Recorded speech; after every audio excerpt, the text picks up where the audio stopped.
এবার বিস্তর অভিযোগ উঠেছে শিক্ষার্থীদের নতুন রাজনৈতিক দলের এক নেতার বিরুদ্ধে। চলতি বছরে জাতীয় শিক্ষাক্রম ও পাঠ্যপুস্তক বোর্ডের বই ছাপার কাছ থেকে 400 কোটি টাকার বেশি কমিশন বাণিজ্যের অভিযোগ উঠেছে এনসিটিবির কয়েকজন কর্মকর্তা সহ শিক্ষার্থীদের নতুন রাজনৈতিক দলের যুগ্ম সদস্য সচিব গাজী সালাউদ্দিন আহমেদ তানভীরের বিরুদ্ধে। সোমবার গণ অধিকার পরিষদের সাধারণ সম্পাদক রাশেদ খান ফেসবুকে পোস্ট দিয়ে এই অভিযোগ করেন।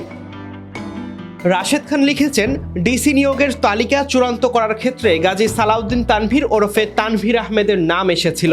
এনসিটিবির বিতর্কে তার নাম নতুন করে আলোচনায় আসলো। চলতি বছরে এনসিটিবির পাঠ্য বই ছাপার কাগজের বাজার দরের চেয়ে টন প্রতি 15 থেকে 25 হাজার টাকা বেশি দিতে হয়েছে মুদ্রণ প্রতিষ্ঠানগুলোকে।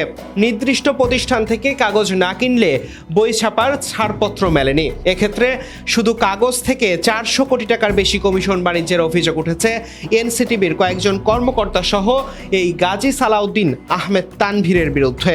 সূত্র হিসেবে তিনি একটি অনলাইন পত্রিকার নাম উল্লেখ করেছেন। রাশেদ খান আরও লিখেছেন, আমি তথ্য পেলাম নতুন গঠিত রাজনৈতিক দলেও তার নাম অন্তর্ভুক্ত রয়েছে।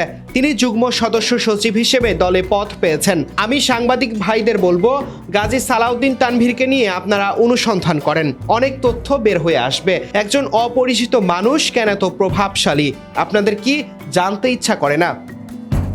তবে অভিযোগের ব্যাপারে গাজী সালাউদ্দিন আহমেদ তানভীর গণমাধ্যমকে বলেন, আমি এতটুকুই বলবো, এখানে আমার কোনো অর্থনৈতিক সংশ্লিষ্টতা নেই, বরং নতুন বাংলাদেশে এনসিটিবিতে আগের সিন্ডিকেট ভাঙার চেষ্টা করেছি।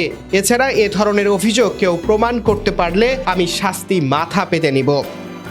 Desk report, news now 24।